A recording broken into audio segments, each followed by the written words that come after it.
Om Swastiastu. Nama saya Kadek Martini, nomor NIM 1911041022. Hari ini Tiang akan memenuhi tugas mata kuliah susila dengan membawakan cerita mengenai kisah Mahabharata tentang Wirataparwa, di mana Wirataparwa ini adalah bagian keempat dari epos Mahabharata yang menceritakan tentang kisah para Pandawa yang harus bersembunyi selama 12 tahun dan menyamar tanpa ketahuan. Di sini para Pandawa menyamar karena mereka kalah berjudi dari Korawa, sehingga mereka menyamar, mengasingkan diri ke hutan, dan di sana mereka mengasingkan diri di kerajaan Wirata. Para Pandawa bersembunyi di sana di kerajaan Wirata dengan menyamar selama yang harus dibuang selama 12 tahun, dan mereka menyamar si Yudhistira menyamar sebagai seorang Brahmana dengan nama mengganti nama dengan nama Kangka, dan Bima menjadi seorang juru masak di sana dan sebagai pegulat dengan nama Balawa. Dan sedangkan Arjuna menyamar sebagai seorang Wandu, yaitu pekerjaannya sebagai pelatih tari di sana. Dia menyamar dengan nama Wrahanala.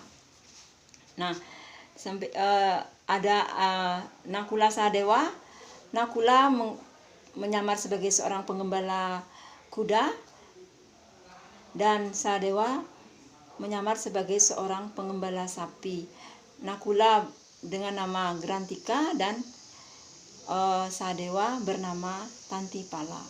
Nah, di dalam penyamarannya mereka itu, di sana mereka melaksanakan tugas sehari-hari, mengerjakan tugas-tugasnya, pekerjaan-pekerjaannya.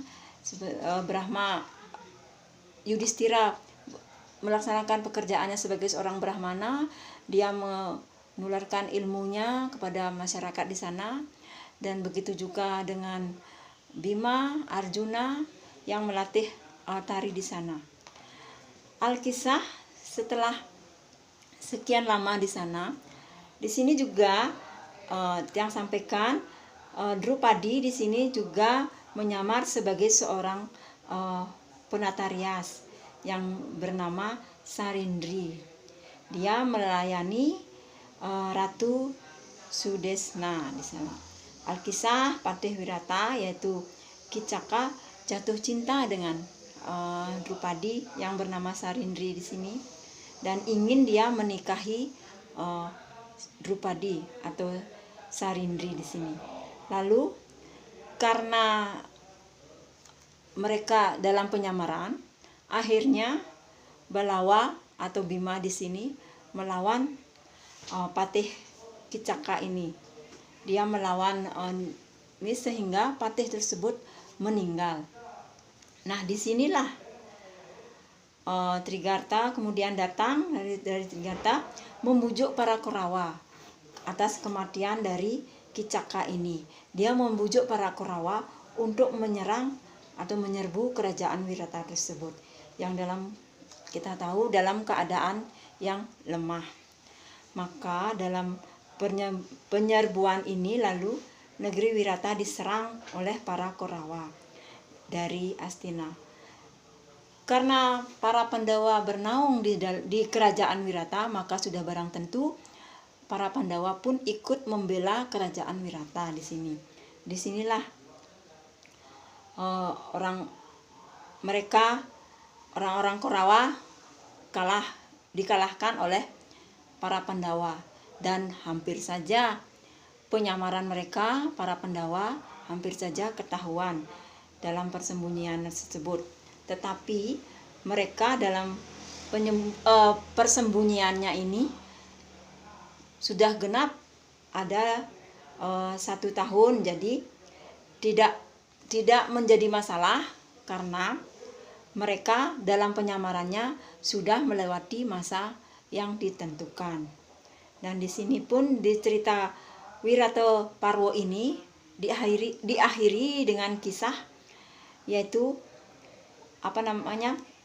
perkawinan antara Abimanyu atau anak Arjuna dengan Utari, putri dari Raja Wirata. Nah, di dalam penyamaran-penyamaran ini banyak ajaran-ajaran susila yang mereka terapkan, yang mereka laksanakan di dalam kisah Wirata Parwo ini, dalam menularkan kebajikan-kebajikan, dan mereka sesama itu bisa membantu, menolong sesama. Dan yang sudah kita ketahui bahwa Panca Pandawa kita kenal sebagai orang yang siap menolong, membantu mereka-mereka yang lemah. Nah, di sini ajaran susila pun dengan secara tidak langsung sudah dapat mereka terapkan di sini.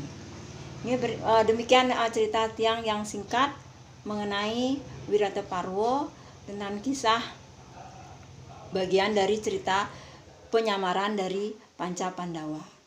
Dengan akhir kata Tiang sampaikan Paramasanti. Om Santi Santi Santi Om Suksemo.